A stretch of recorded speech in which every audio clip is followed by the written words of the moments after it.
To go.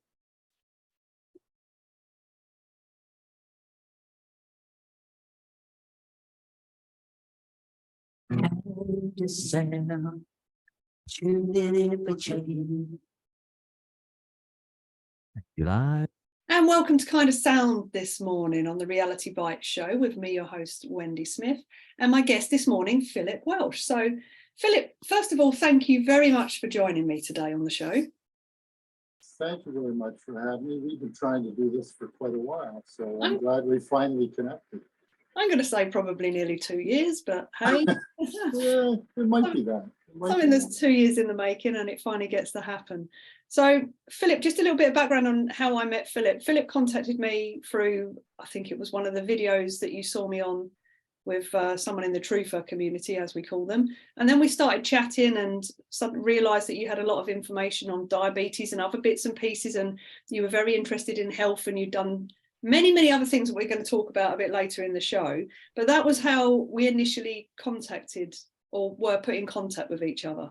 And what I'd really love for the listeners this morning is to first of all hear a little bit about you and your background, because the Reality Bite Show, I love people to know where people grew up, what their childhood experience was like, schooling, you know, everything that goes on in those early programming years. It's always nice to know the person behind what they do now.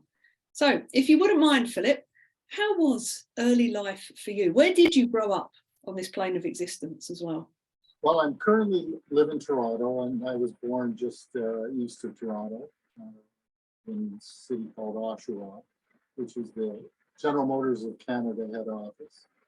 And everybody and my grandmother worked at General Motors or one of the feeder industries. So it was probably a very typical middle class upbringing.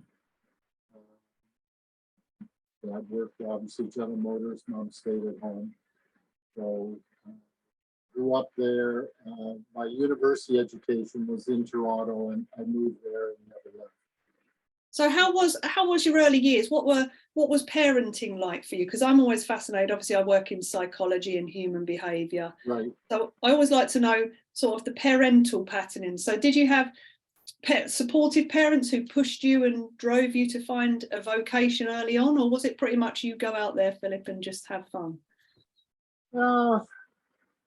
My dad would try and help behind the scenes. We had a conversation once, and I said to him, geez, I wish you had to push me a little harder in this.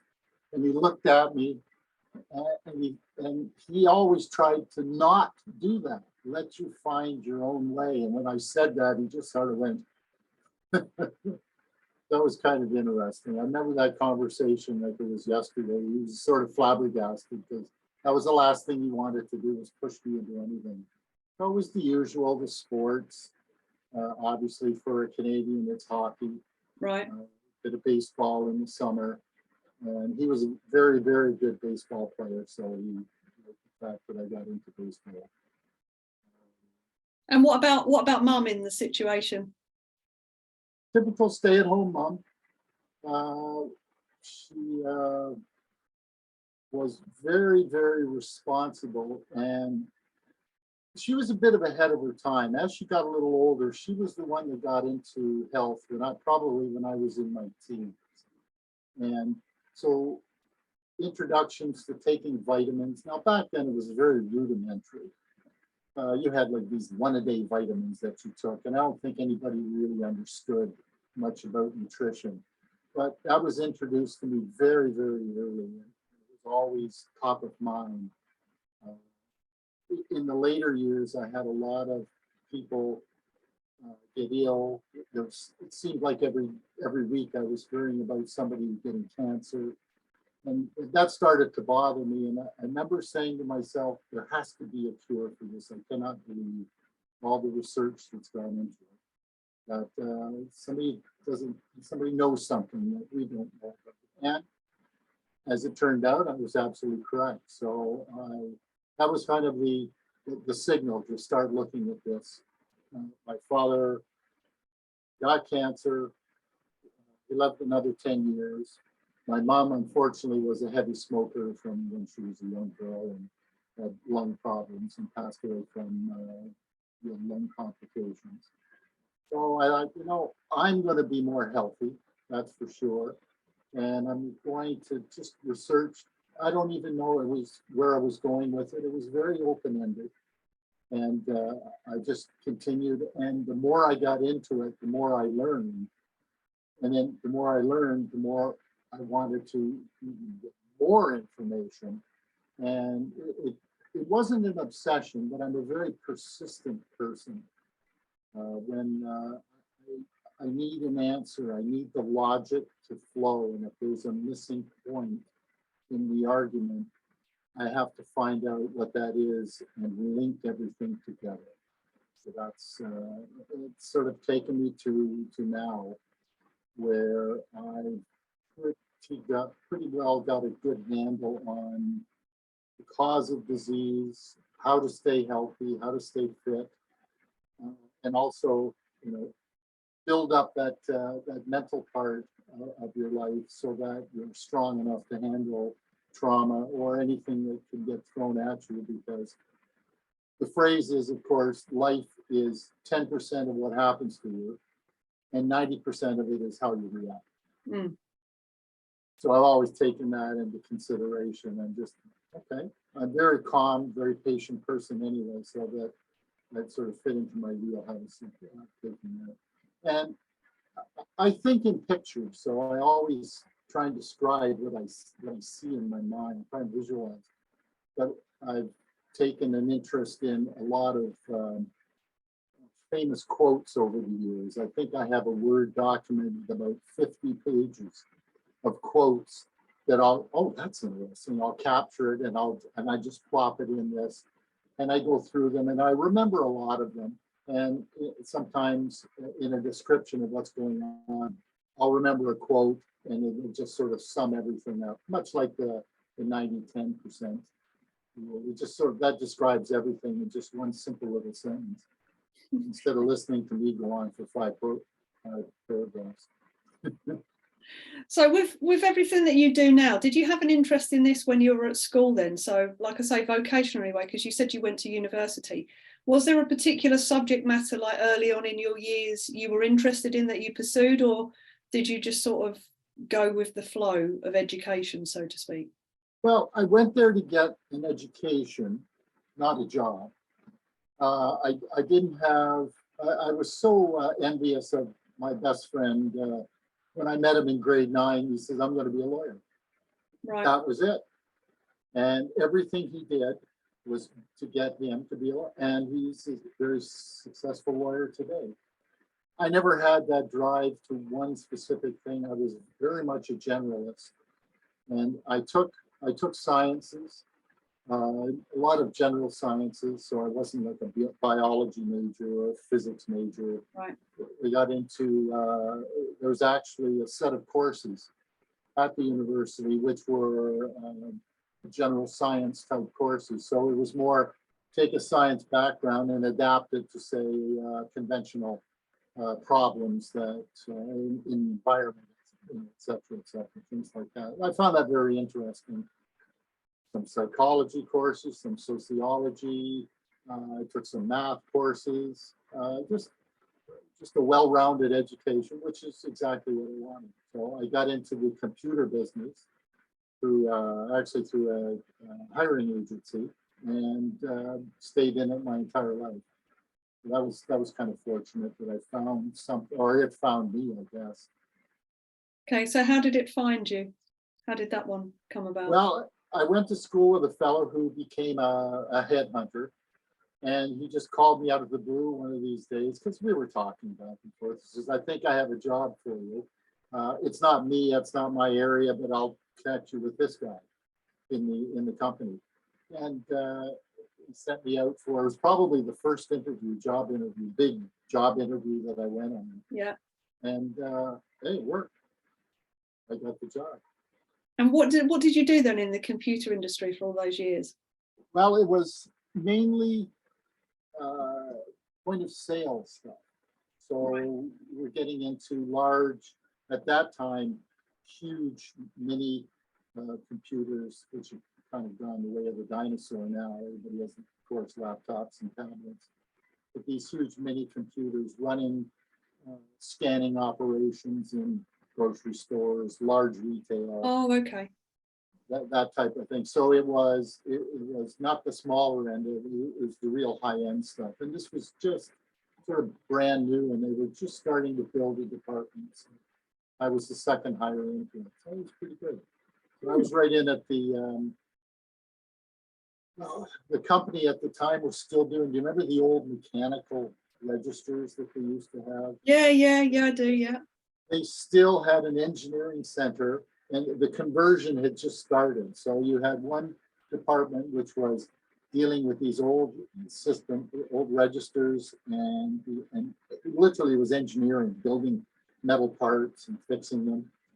And then over here, you had these huge multi-hundred thousands of dollar mini computers running this brand new software.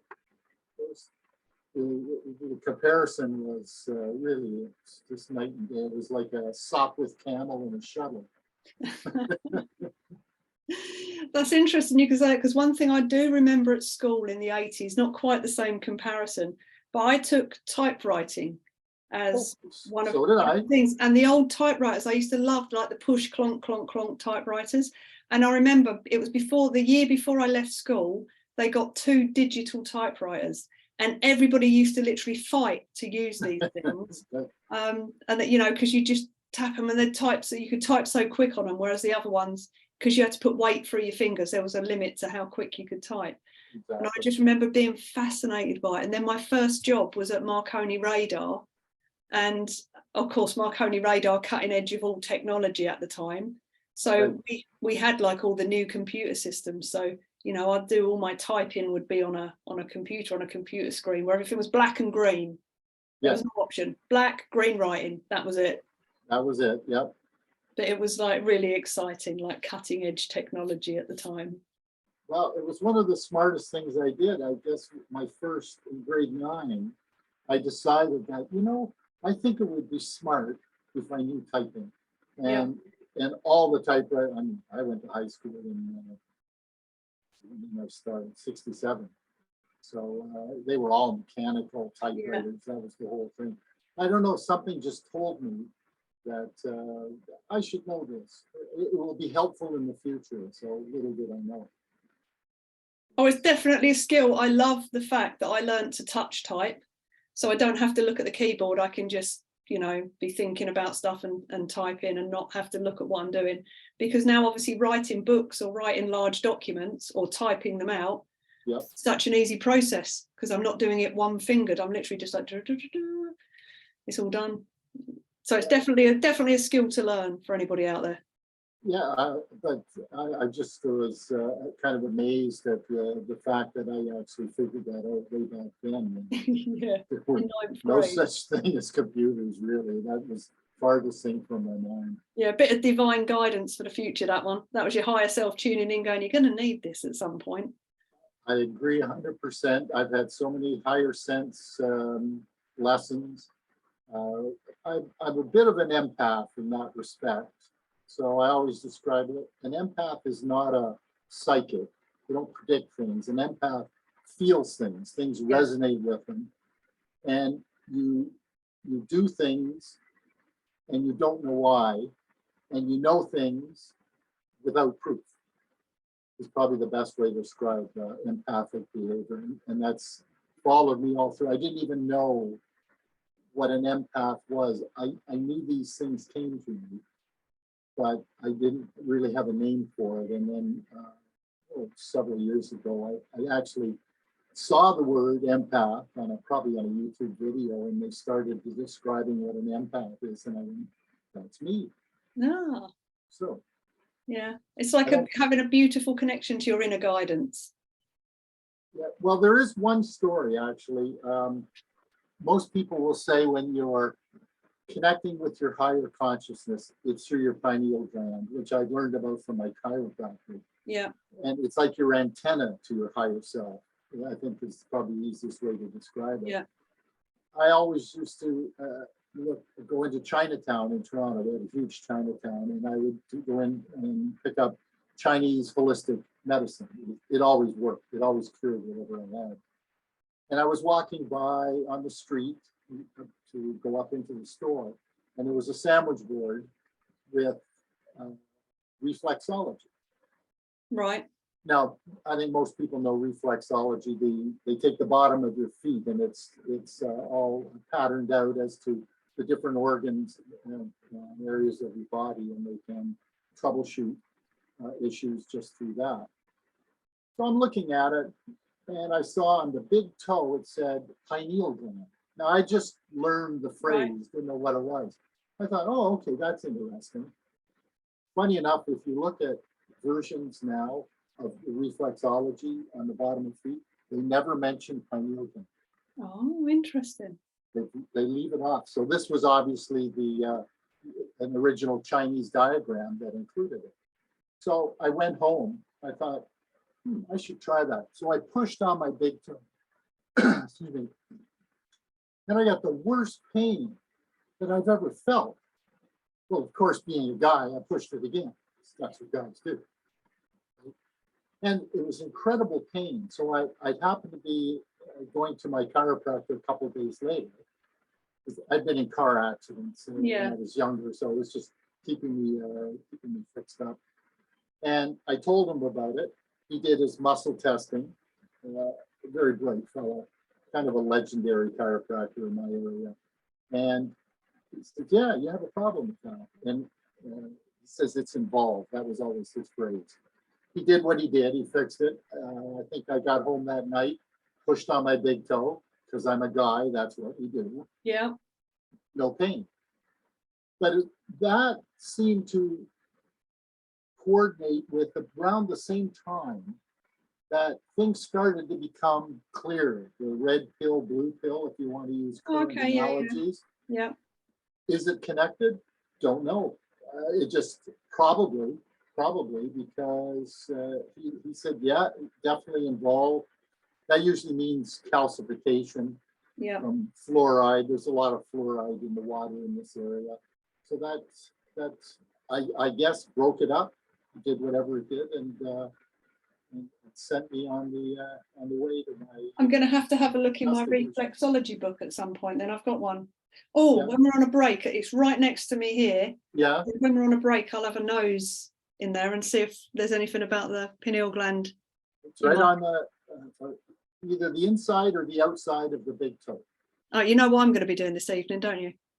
I'm playing with my big toes. But on that note, let's go into the first song break of the day. So, Undone by the Guess Who. I've never heard of these whatsoever. So, who are they and what do you like about them?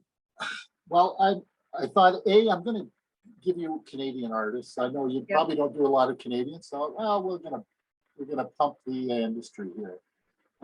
We have a lot of international acts like Bryan Adams, Rush, Celine Dion. I go on and on. So what I did was I specifically picked those that I don't think people would know internationally. Now, the Guess Who formed in the 60s. And I used to watch them on television on CBC. They had a show every Thursday. They did a little music show. I would come home after work and watch it. They were probably the first international act, successful international act out of Canada. But since we're going back into the late 60s, early 70s, you would have to be my age to remember them, unless you happen to follow their music. So this particular song, Undone, isn't there, probably didn't make them as much money as, say, they had an album called American Woman, which people will probably be familiar with. But this song is kind of considered their masterpiece. It has jazz influences in it. There's actually a flute solo in it. And it's a nice 3.5 minute, I think, pop song that was ahead of its time. And I've always liked it, even to this day. So we'd start with that one. Perfect. So Django, if you wouldn't mind, please, starts off this morning with some Undone by the Guess Who. Cool, you're off air. I'm going to have to look in this reflexology book now. Funny that I'm just sat literally right next to me. So have a look, see if we can. There must be an index in here so I can find things quicker. Right. Be interesting if it's not in here, wouldn't it? It would depend on who wrote the book. Pineal's in here. Okay. Page Uh, 30. Who wrote the book? Was it English authors? Thomas Cowan. Okay, so an English author. So he's taken the original Chinese research and he's put it in. But if you go on the internet and you Google reflexology, a lot of the images that come up do not include it. I found that not surprising, quite honestly. Oh yeah, well that's the last thing. And any of the globalist, what can I call them? The last thing any of these people want you to know is how to access one of the most powerful glands we have in the body, so you can connect to your higher dimensions. Oh, exactly. 73, 76, 77. It seems like there's a lot of info in this book about it, actually. Have a look. Well, it's very non-invasive, so if people don't like needles stabbed in their back, this is a different way that you can do it. Yeah. Yeah. Oh, so yeah, it's on the top of the toe from the inside. So if you're holding your foot facing you, so from the inner side of the toe, you push to the outer side of the toe. Yep. Oh, and there's one on your hand as well you can use. Oh, I'll be reading this later. Oh. This is interesting because I do loads of different things to stimulate the pineal gland. So I do all the breathing, the spinal breathing where you get the fluid up and bounce. There's another one you can check on. It's really going to sound awful. It's called ratfish liver oil. Ratfish liver oil. Ratfish liver. This is a fish that is in the Baltic state, in the fjords. They catch it in deep water. I think I've seen the pictures of the ratfish when they've brought them up and that. Yeah. So the liver oil apparently now, if you were to buy supplements, which you can get, the supplements are, I think, they're not as powerful as actually taking the actual liver oil itself. I would compare 30 seconds. Thanks, Django. I would compare it to like hemp oil or marijuana oil. If you just get the pure stuff, it's like a little dab on the end of your finger. Yeah. Same thing with the ratfish liver oil. It's amazing, apparently, what they do. Ayahuasca is another one, I think that. Yeah, I don't fancy that. I don't fancy all the throwing up with it because I know you purge a lot when you do that. So you can, yes. Yeah, so that one's not really. Kindasound Radio, the station for a global community.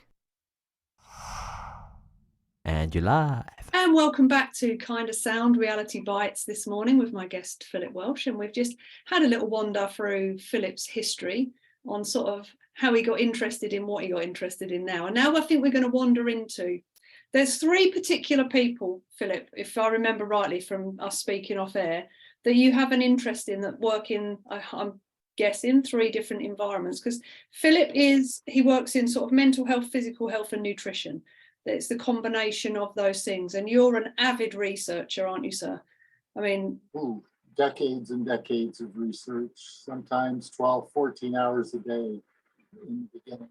I get so, well, I don't say I'm incessive, but perhaps it is. I like to say persistent in getting an answer. Yeah, persistent is good. I like persistent. And I know that you helped a dear friend of mine quite a lot with information around the diabetes, type 1 diabetes.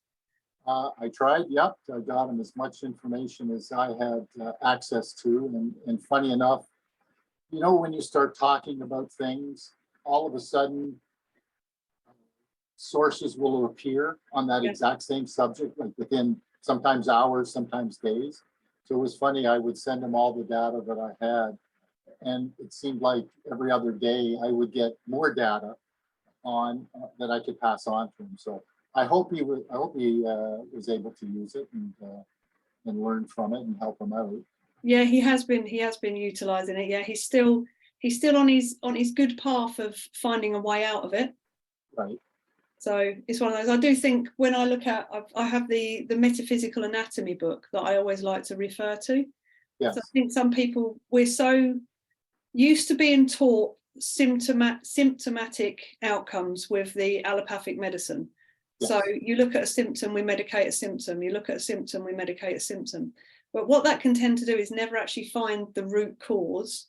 And from my experience, the majority of root causes I find with any of my clients that have not been very well, or they're having any dis-ease in the body now, is because they've had some form of emotional, not trauma just means a disturbing or distressing event. That's all the word means. So they've had a disturbing or distressing event at some point, either a one-off or a continual run of it, that they've not ever released the emotion out of the body. The body tends to give you a signal via an emotion. Then if you ignore it, it'll give you a symptom. Then if you ignore it, it'll give you another symptom. Then if you ignore it, the symptoms get worse towards disease.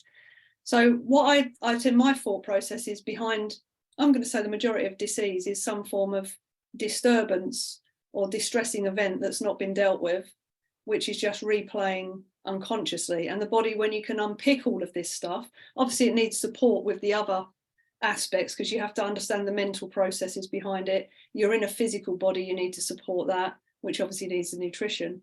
But I feel the emotional side of things is very important, because I don't think I've come across one person that hasn't had some form of emotional trauma, which has led to something, whether it be mild symptoms or severe symptoms within the body.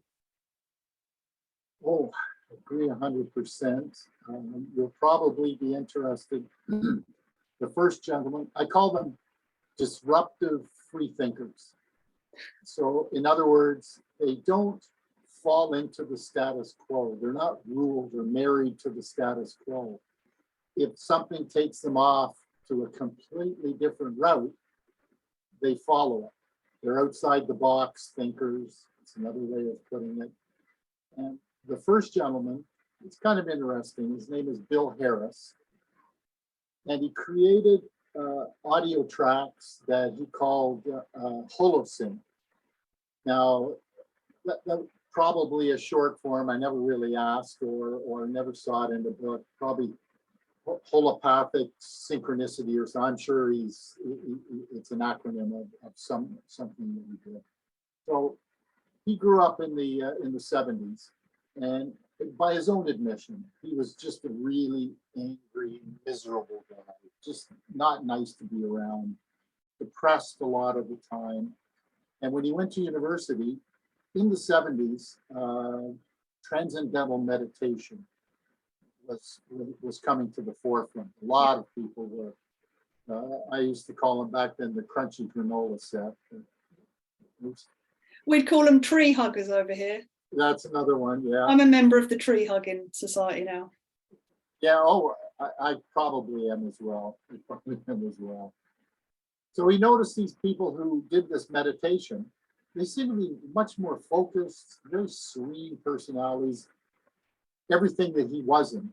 And so he got absorbed in the research around this transcendental meditation, which actually was made famous by the Beatles. Late 60s, they went off to see the Maharishi in India. I'm going to say around 67, right around then. I think Lennon, maybe George Harrison were the two that, or maybe George had the most interest in it. But that was the first time I'd ever heard of it. And it's anything the Beatles did, everybody heard of it. And so, long story short, it got him into investigating articles on human brain, and there was some Japanese research, and he put it all together. He also studied music, and the combination of the two things allowed him to conceptualize this program of technology-created meditation. right Now, if you're into meditation, it takes years to perfect it. And a lot of people give it up because they don't see any positive effects within, a couple of years. So I guess this is no good. It takes years and years. There's a reason Tibetan monks are up on top of mountaintops doing this stuff. And it's taking them years and years and years to and they do it for a living. They do it like 16, 18 hours a day. There you go.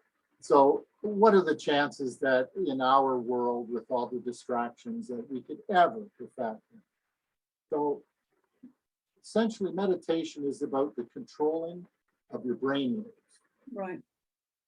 So what he discovered, and he put all this together, it was kind of like a big light bulb moment that most of these fellows have, is he can produce this audio track which will do permanent changes to the brain, as opposed to, let's say, the tracks that people listen to.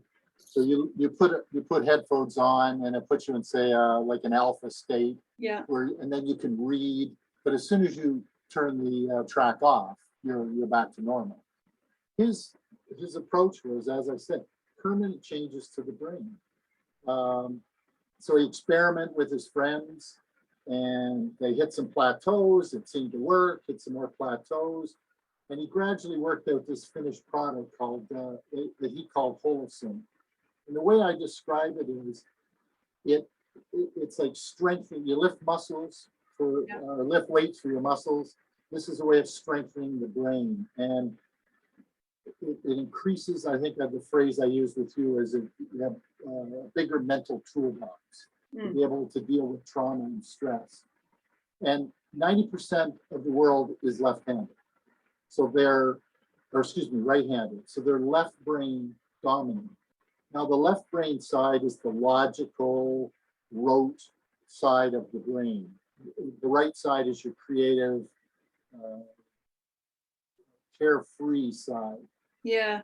So if you grow up as a right-handed person, left brain dominant, then if you experience through those years any type of trauma, you essentially stop the brain from actually creating abundant synapses between the left and the right-hand side.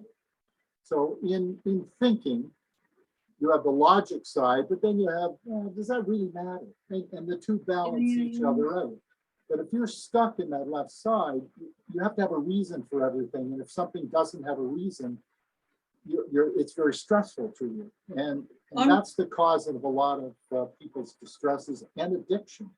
I tell you what, actually, something just popped in my head. I love having epiphanies when I have guests talking. Something just popped in my head. I wonder when it was brought in to teach people to write right-handed. I wonder if that ties in with like the Industrial Revolution and the development of the current schooling system, etc.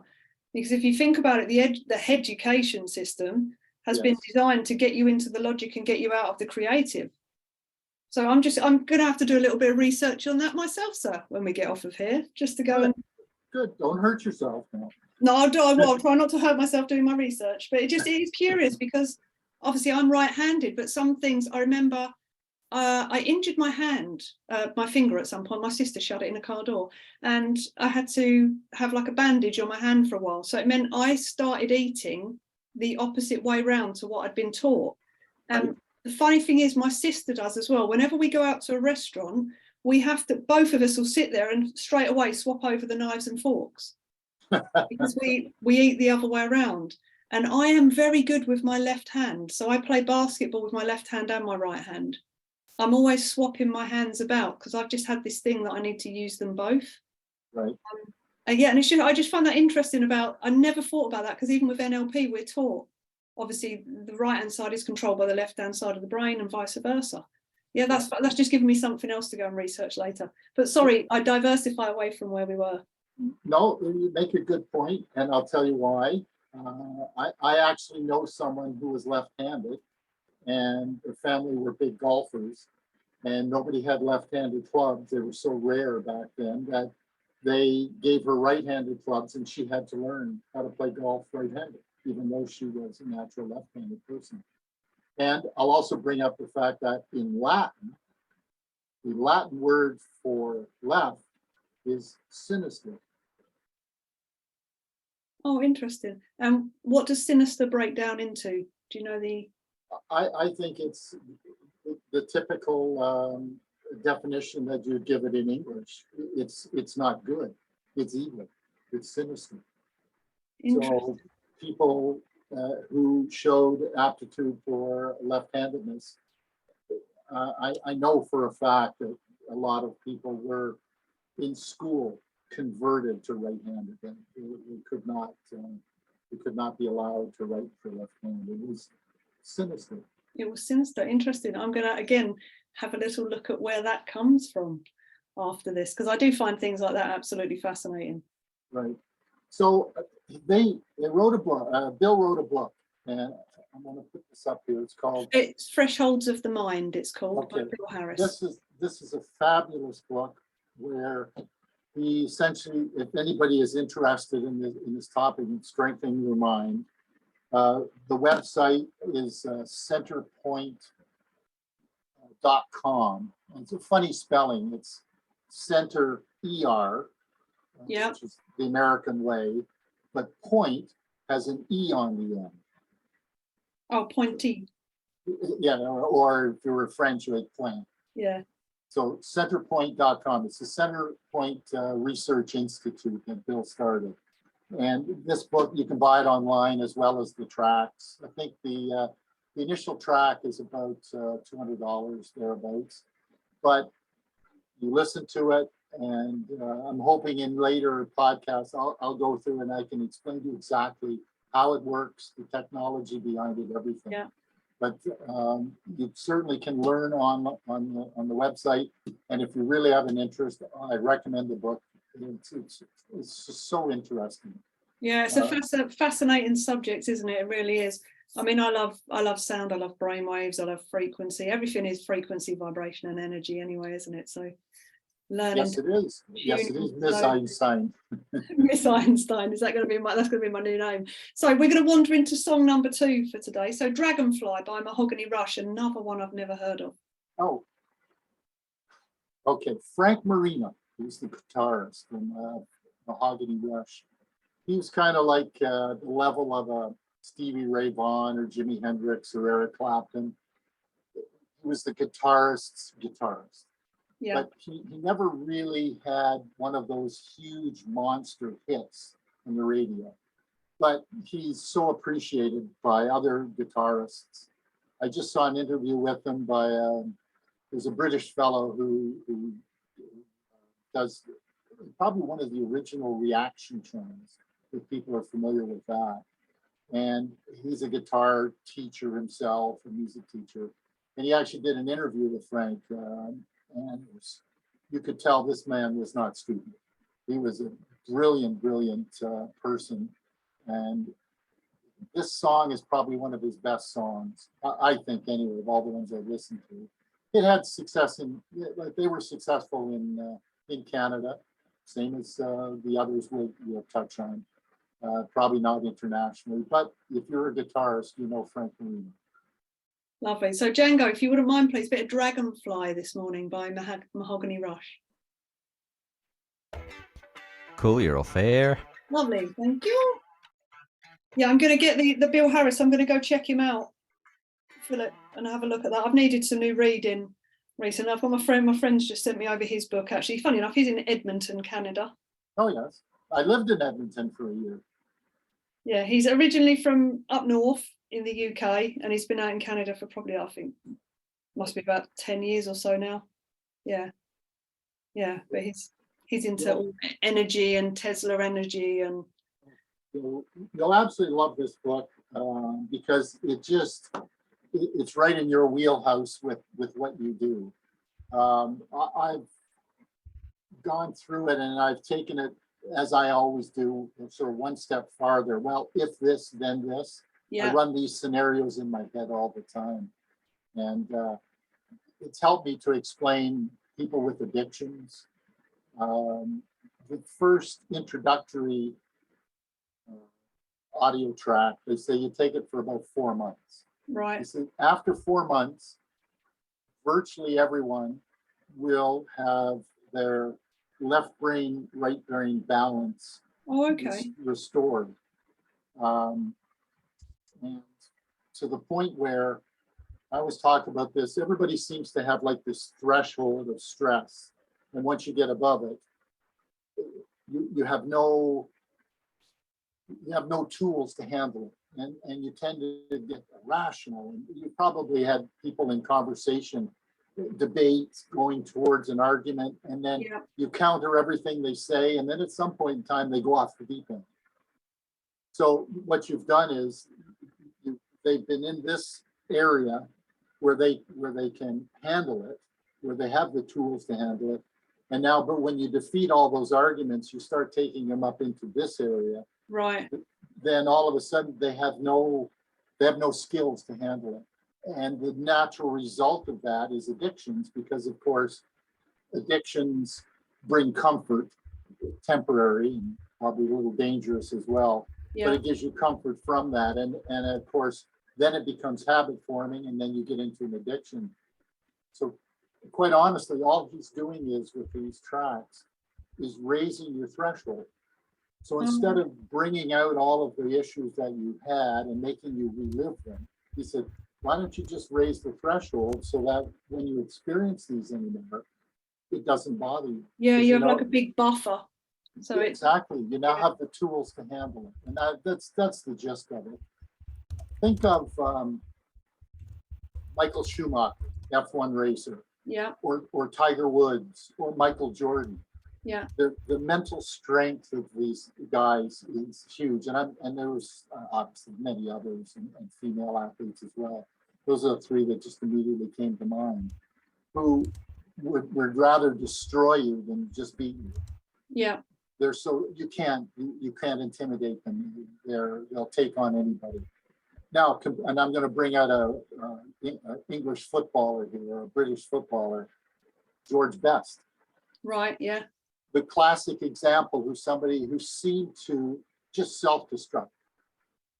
Now, you don't have to fail in life to be maybe too left brain dominant.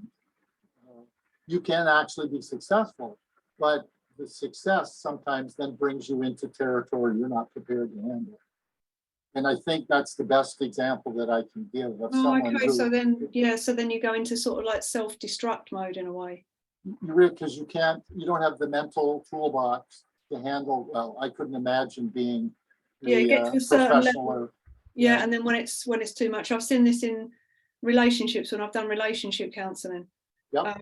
That one of the parties, it gets to a certain point of level of conversation and comprehension of where the other person is, and then when it has to go above that, and they've got to like learn more, come out of their cognitive dissonance around a subject and expand they can't. They just it's at that point they'll melt down and do the negative behaviour or throw all their toys out the pram or whatever it is. Oh, I get it. Yeah, I understand that. They've hit the threshold. Yeah. And that's what it is. 30 seconds. Thank you.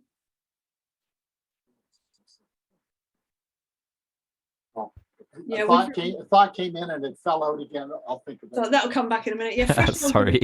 thresholds are an interesting thing because we have them. I always say, like, relationships. You're in a loop in a relationship and you keep going, I know I should be out of this. Oh, I got it. I just remembered before I forget. Oh no, we're back in now. I'll tell you when we come out of it. Hold that thought. And you're live. And welcome back to Kindasound on Reality Bites this morning with my lovely guest, Phillip Welsh. And we're talking all things physical, mental, nutrition, and pretty much emotional as well. Left, right brain dominance. We're going all over the place today. So, Phillip, you had a thought just before we came back on air. I'm going to let you just quickly get that thought out before we digress somewhere else. We were talking about when people start to get into uncharted territories, they tend to go negative and irrational. And there's a phrase that said, people hate change. Yeah. That's wrong. People hate being changed. Interesting. It's the better way to think of that. Because there's changes all the time. But if you're in changes that you can easily adapt to, it's not a problem.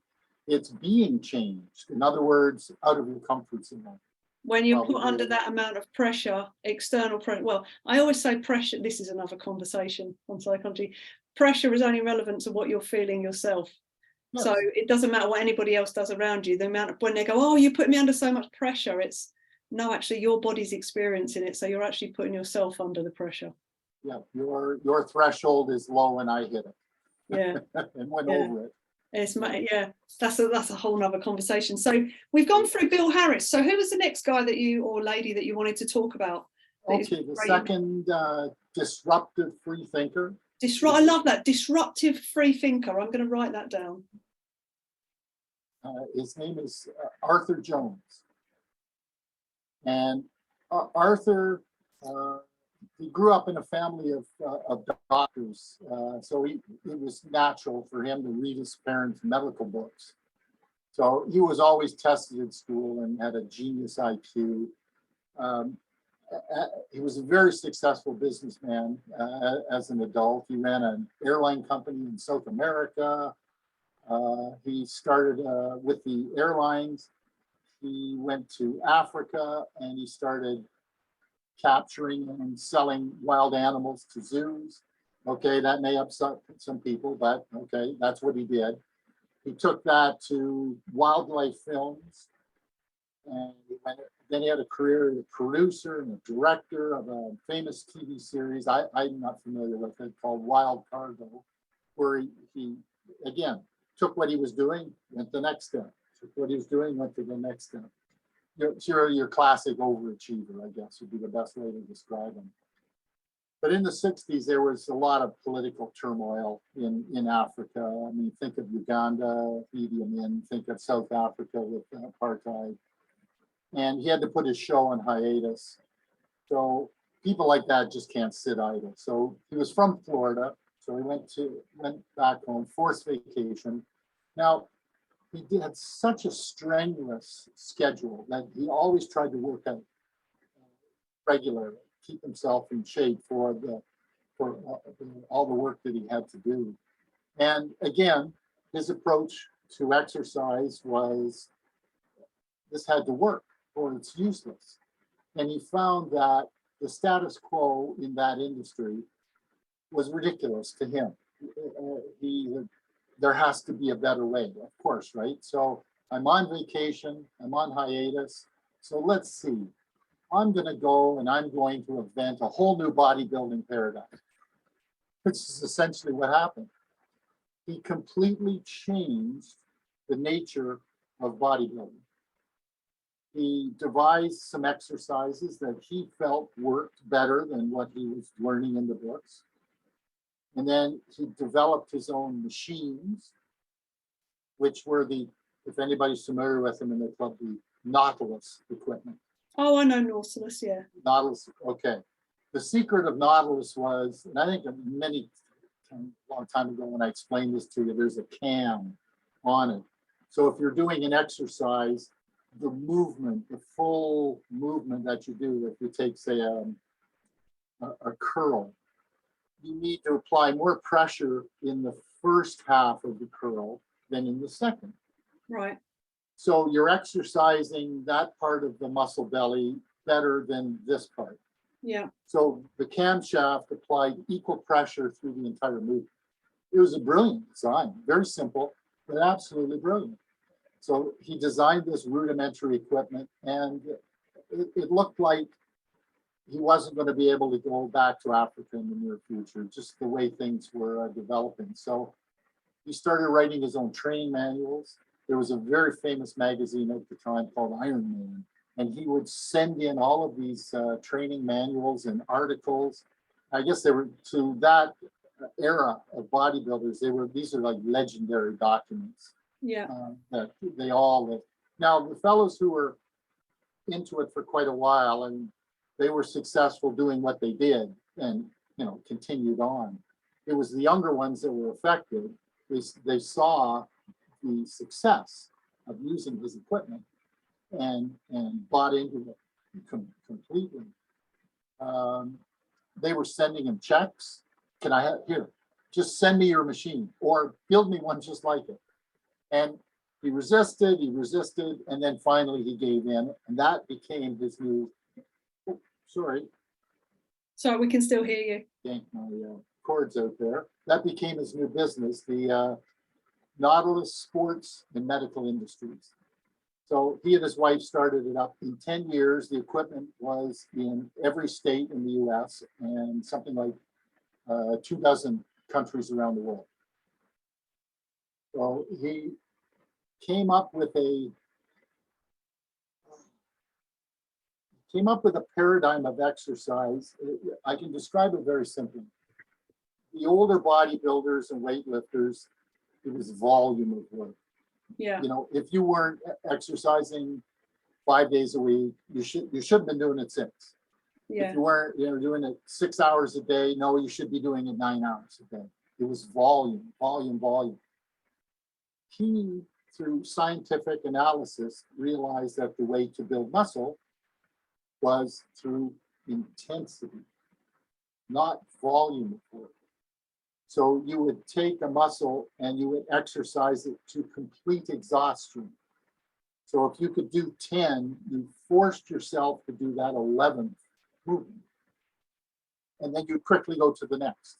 So an exercise routine, instead of being 5 or 6 days a week, 8, 9 hours a day, he said, I can give you 30% better results by doing a half hour of severe, intense workouts 3 times a week. So, in the case of Bill and his holosync, strengthening the mind, prepare your will for that. Yeah. I think everybody understands that being physically fit is just a real good idea. Oh, So, massively. I mean, your human system has to last you for a long period of time, doesn't it? So exactly. it's best to take as good a care of it as you possibly can, really. Right. So nobody's got 6, 8 hours unless No. you're actually in the bodybuilding field to do that. And I know a lot of people go to the club and the gym and they work out, and it's almost like a social thing. For me, I went 3 times a week. I would walk in the door, and an hour later I was walking out. It's not social. It's I go in and I work out because I have better things to do with my life, but I wanted to be fit. Yeah. So I read through the book and all of his research that he did.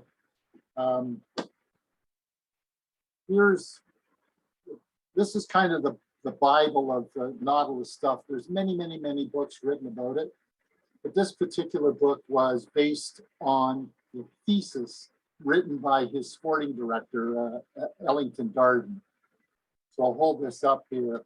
You can see that. So it's Nautilus. For those who are listening, obviously it's the Nautilus bodybuilding book, and those who are going to see this can see it.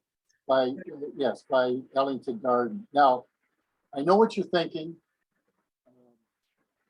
Him and I could be twins. I know, right? I know you're thinking that, but the difference of how you tell us apart is I have better hair. That's how you can tell. I love the fact that you have a sense of humor as well, Philip. So we've had 2. I'm going to break for music again as well, because we're on the final part of the show. This goes so quick, this hour show. So, and I really want to hear about the third person as well. So Moonlight Desires by, is it Garan? Gowan, Larry Gowan. He's a Toronto guy, went to Royal Conservatory of Music, University of Toronto. This song, he's actually touring now with the American band Styx. They had a falling out with their keyboard player, high voice singer, and Larry's a keyboard player and high voice singer. It was perfect. So he slipped in and they tour. But this is his solo work. You'll find this one interesting. It's one of his better songs, and I know the story because I seem to know every story. I don't know why. They were recording somewhere in a sound studio in the Caribbean, and in the studio beside them was the English band Yes. They were recording an album. Can't remember. I don't know which one. And the lead singer John Anderson, I guess, came over in a break in the recording and was listening to Larry's stuff and really liked this song and offered to sing harmony. Now, Larry has a very high voice, but as you know, John Anderson of Yes has a really high voice.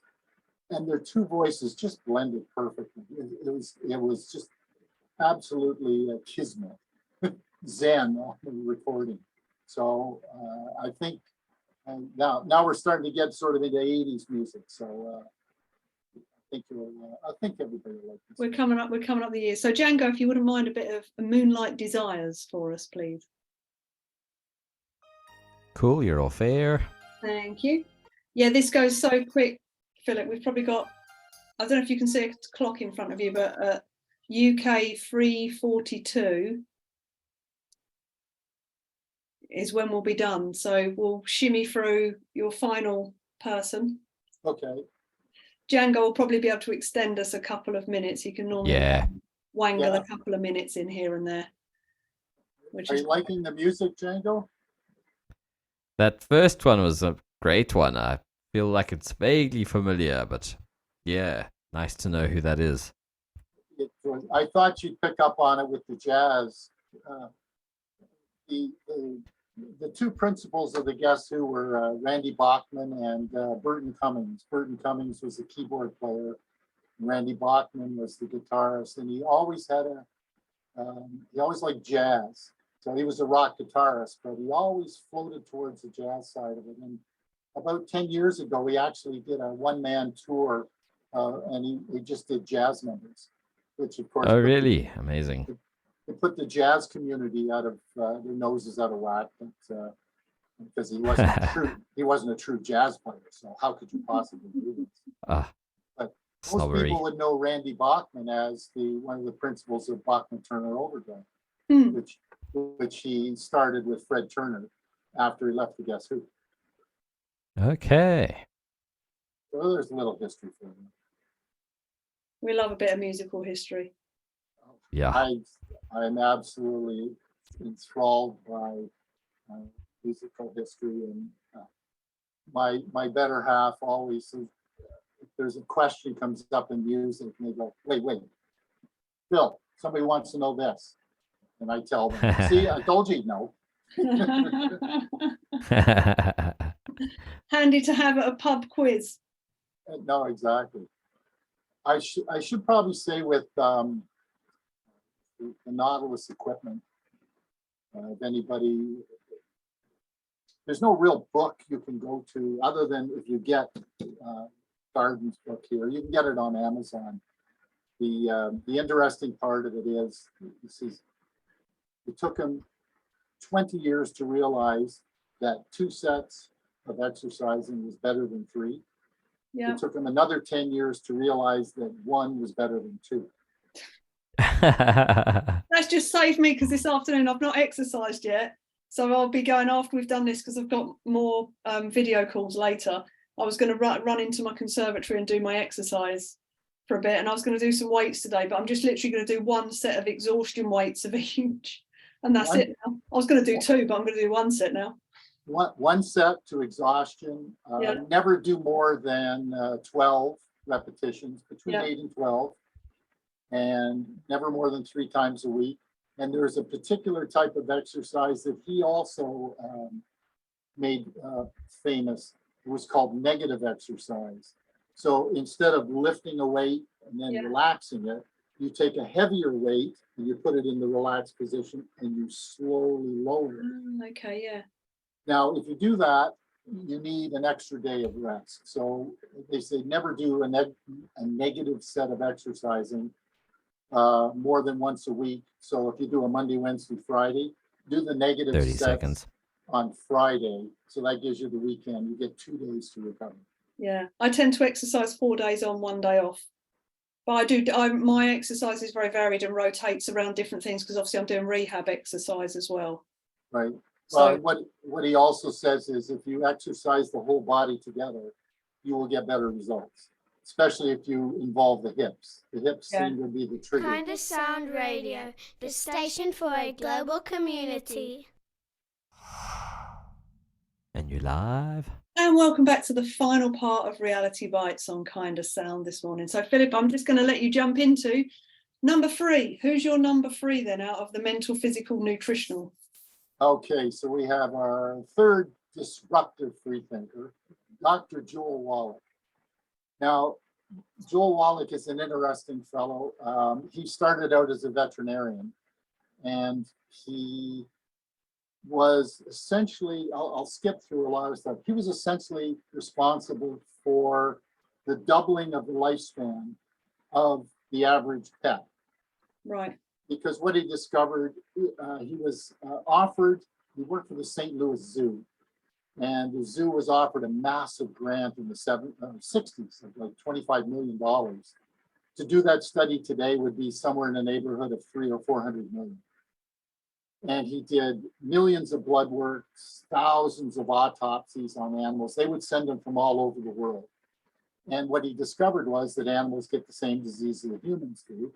And through all the blood work, he discovered that it was all because of nutritional deficiencies. Right. And he was able to document every nutritional deficiency. And what he did was he discovered there are 90 essential nutrients. He calls them essential because you need them, your body needs them to operate, but you don't make it. You have to get it from the food. Right. Well, of course, as we know, it's no longer in the food. So it's 2/3 of actually what you need are minerals. So you have 60 minerals, you have 18 vitamins, 12 amino acids, and 2 essential fatty acids that he's put together. And the company that he started is called Longevity. I've heard of them. And he has a very famous book called Dead Doctors Don't Lie. And he also has a DVD of the same name, which apparently on YouTube was the #1 seen health video. So they put this product out. The study was so revolutionary that it was in the US Smithsonian Institute, deemed a national treasure for the information that he uncovered. Well, in one of his jobs, he actually found that it was with rhesus monkeys. Yeah, he found lesions in their pancreas and wondered, well, that's pretty much the same. Everybody thought, of course, that that was a genetic, you know, everything's genetic, right? Yeah. So cystic fibrosis patients had the same lesions. So he did studies with the monkeys and found that when the mother was completely deficient in the mineral selenium, the babies were born with cystic fibrosis. When he gave her selenium, the monkeys were healthy. And he did this over and over and over and over again. So of course he wrote up his findings, and within 24 hours they fired him. We can't be curing people, come on. Oh, we need you all sick so we can make money out of you. Right. So he's basically discovered that most of, if not all of disease that people are afflicted with as they get older is your nutritional tank slowly depleting and things start to break. Right. Anything, multiple sclerosis, diabetes, cancers even, you name it, heart problems, it's all, and he documents exactly what each one does. When I was helping out Alex with his diabetes, I pointed out to him, there's a mineral called chromium. Yeah. And the chromium in the cell allows the insulin to bring the sugar molecules into it, and that's how you get energy. So if you're completely deficient in chromium, you have the knocking on the door, and it's like somebody cut the wire on the doorbell. Right. They don't open the door to the cell. And then of course other things can happen where you can't even attach to the receptors. So I explained that's a simple thing that he discovered. Yeah. So, fascinating. Well, I look forward. I do look forward to actually doing some longer shows and some podcasts with you about these guys, so we can really deep dive into what they do and people can get a good comprehension of the body and how it works and what they're lacking and what they can do about it. Well, what I've actually put together is for each one of those 3, I have a nice long description. It tells you exactly what they did, how they did it, how it works, et cetera, et cetera. And then now I'm sounding like these guys, that led me to, well, all right, that'll get you healthy without you really having to do any research. You can be fit, you can have a good, strong mental position, and then also avoid the diseases that come supposedly with age. As we know, you don't degenerate because you age because you degenerate. Yeah, and that's why I'm going to let us finish the show on that point with people to contemplate that, because it's very, very true as well, because our cells are always regenerating themselves. You've got to give it the fuel. Think of a car that gets no maintenance. It's going to break down. Exactly. It's all about maintaining your vehicle. So, Philip, all I can say is I'm so disappointed that time goes so quickly this morning. We've just run out of time, sir. And I just want to thank you. Thank you so much for your time today and sharing that. Thank you, Django, for your usual production skills. Thank you to all the listeners. And then thank you to everybody who views this as well when it goes up on YouTube. And Philip, I look forward to having you back in the future, sir. And we will play out. It's been wonderful to speak to you this morning. It really has. Oh, I appreciate that. I enjoyed it. I've got all this stuff. I want to get it out. So it's good to share, and it's good to share this beautiful knowledge. You were the chosen one. Thank you so much. It's nice to feel special. So on that note, actually, Django, if you could just play us out with a beautiful goodbye by Amanda Marshall, please. Cool, you're off air. There you go.